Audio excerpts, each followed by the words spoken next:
May the words of my mouth and the meditations of all our hearts be always acceptable in your sight, O Lord, our rock and our Redeemer. Amen. Please be seated. So my name is John Terauds, and I am very much a newcomer here. I moved to Seattle in April, and later that month I came to the 8 o'clock service here at Trinity and started to feel like this was quite a wonderful place. And I have barely been away on Sundays since, and I've gone from being an 8 o'clocker to playing the organ temporarily here at the later service. I came to Seattle to work as a chaplain, a hospice chaplain specifically, at Klein-Galland Home, which is in Seward Park. And my little journey here has been long and complicated. I spent the majority of my adult life working for the Toronto Star newspaper in Canada, and took a buyout in 2013 and went to my home church in Vermont to be the music director and the parish administrator, and thought I would quietly retire into a rural life. And then one day, a parishioner asked me, "John, why aren't you a priest?" And it got me to thinking. I had thought about it way back when I started college, and this was in the early 80s, and I went to the head of religious studies at the university and asked him about becoming ordained as a priest. And back then, when you were openly gay, you could not get ordained. And so he suggested that instead of going into the closet, I think about using music for ministry, which is what I did until about 6 years ago. So I took a buyout at the paper, I went to Vermont, and then I ended up moving back to Toronto to go to seminary, and I graduated right after the start of COVID in 2020. I had part-time parish work in Vermont even during COVID, and the other half of my work, I got a job as a hospice chaplain. In the Episcopal Church, if you want to get ordained, you have to do a chaplaincy internship at a hospital or in a prison or somewhere so that you can become a better pastor. And I discovered through my process of being a chaplain intern that I actually really liked being a chaplain. And so, make a very long story short, instead of being an ordained priest, I'm a working chaplain and have realized that that is what God was calling me to all along.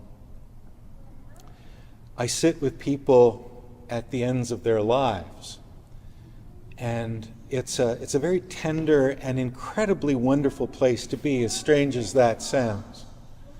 I get to become a part of people's most intimate stories of their family life, of their histories.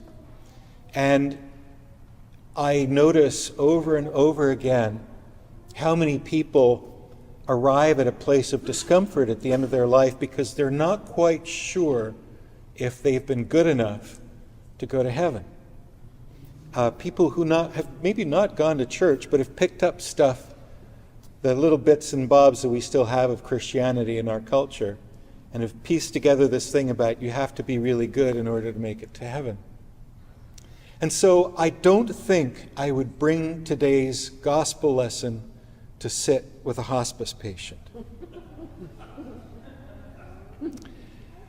I don't know about you, but if what Jesus is talking about were literally true, I would probably be missing both my hands and my tongue, probably a foot and an eye, if not both eyes.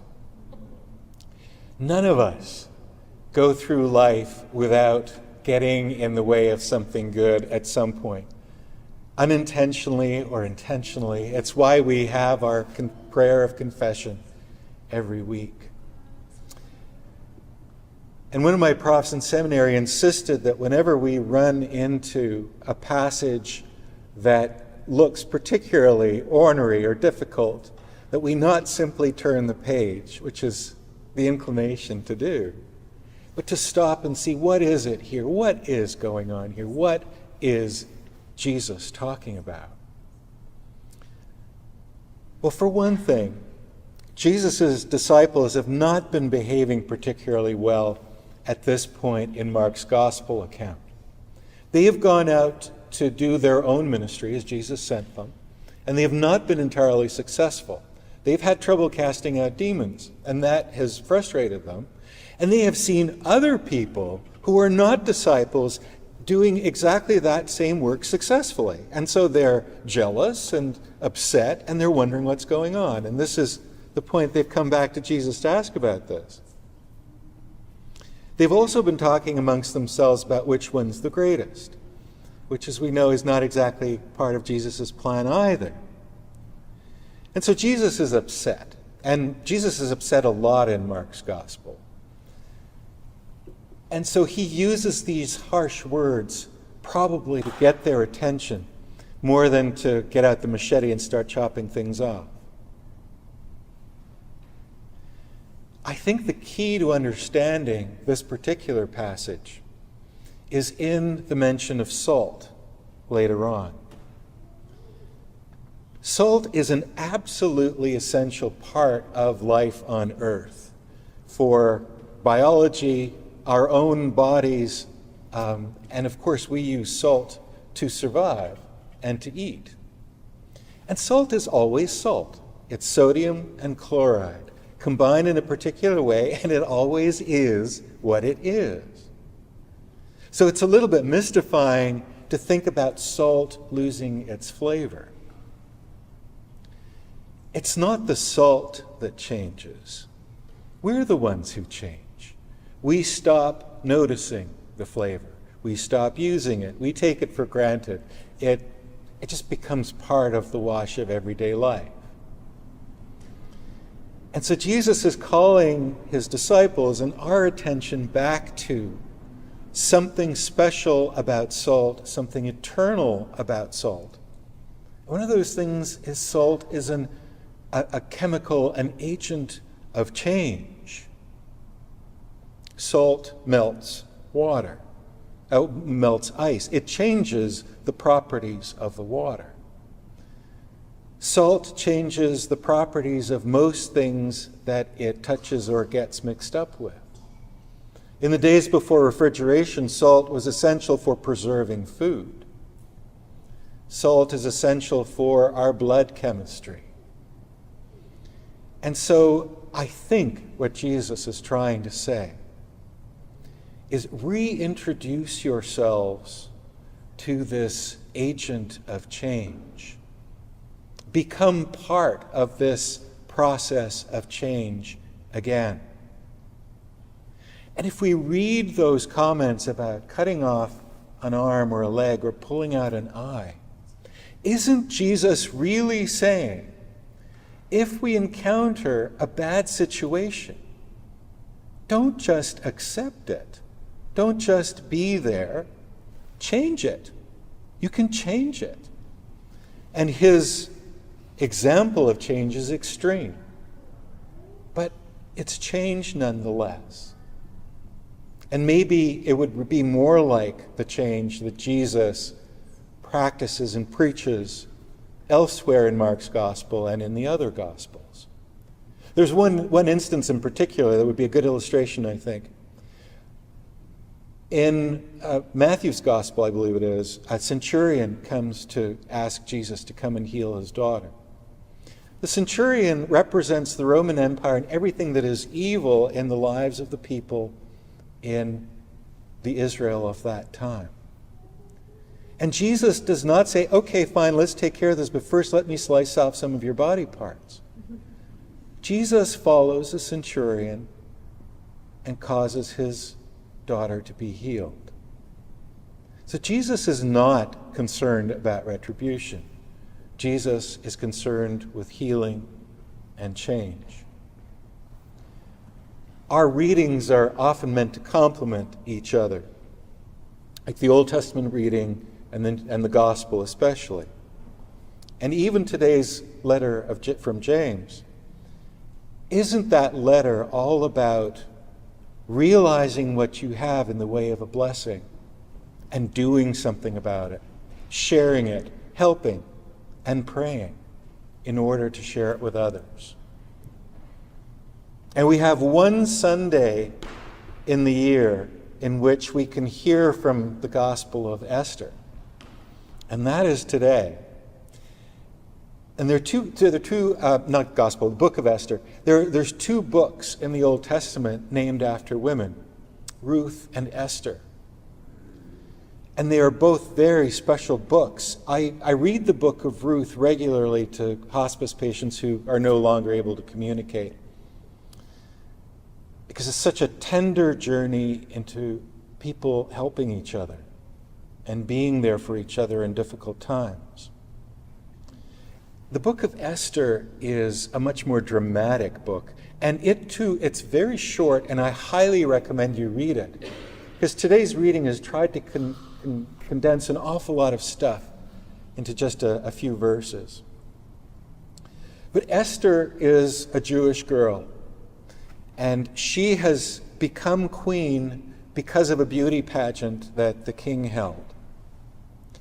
And she was the most beautiful, and she became the queen.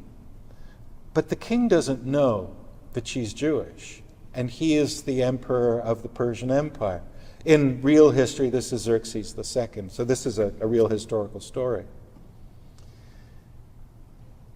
And they reach a point where one of the Xerxes prime minister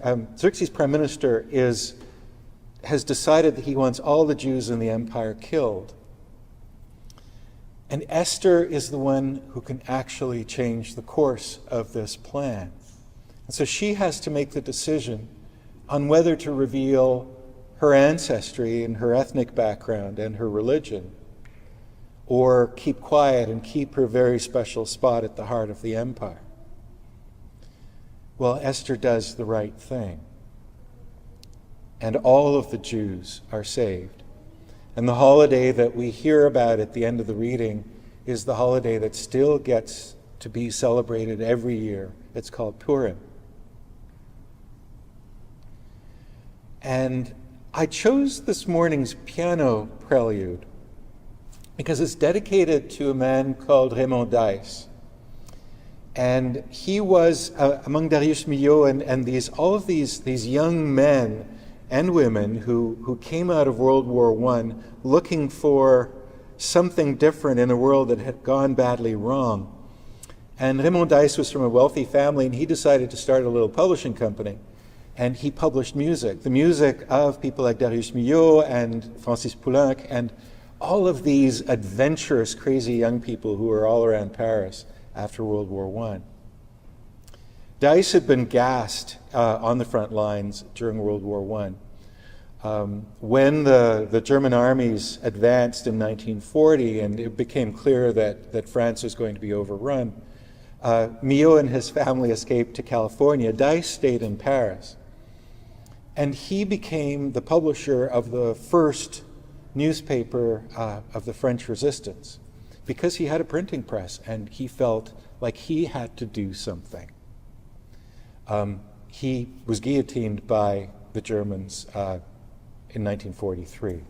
So he paid with his life, but he started something with the group of people who started the resistance, which was absolutely key to the course of World War II.